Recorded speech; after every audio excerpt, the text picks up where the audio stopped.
Greetings! Thanks for joining me. Today, we're talking about arming swords.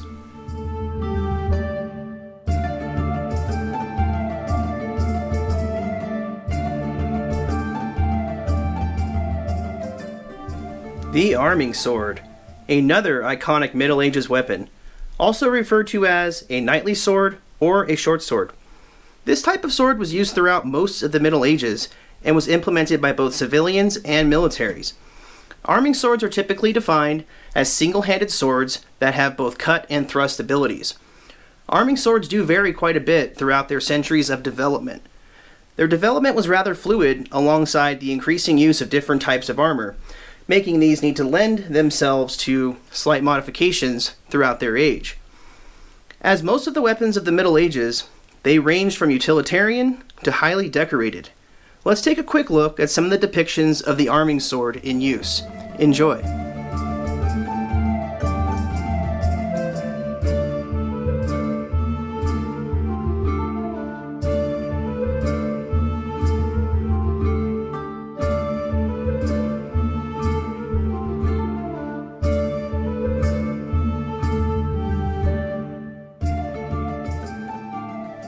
Today, we are discussing the Type 16 Oakshot, defined by the Oakshot typology, developed by Ewart Oakshot.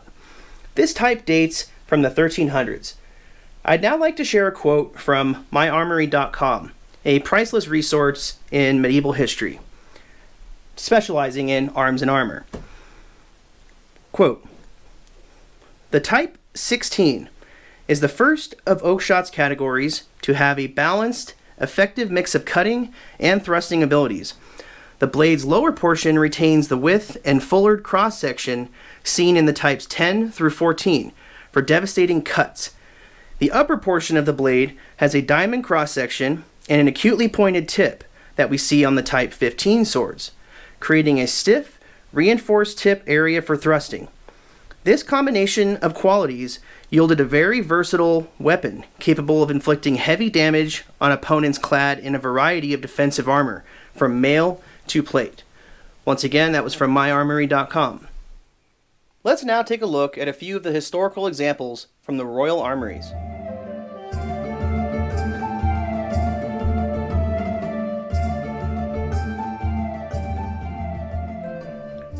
Here is our Type 16 arming sword, made by VB Sword Shop in Hungary, by a man named Victor Berbekus.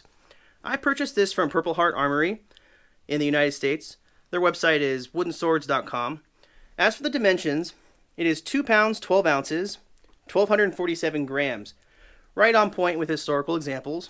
Overall length is 39 inches or 990 millimeters, with a blade length of 32 inches, 813 millimeters.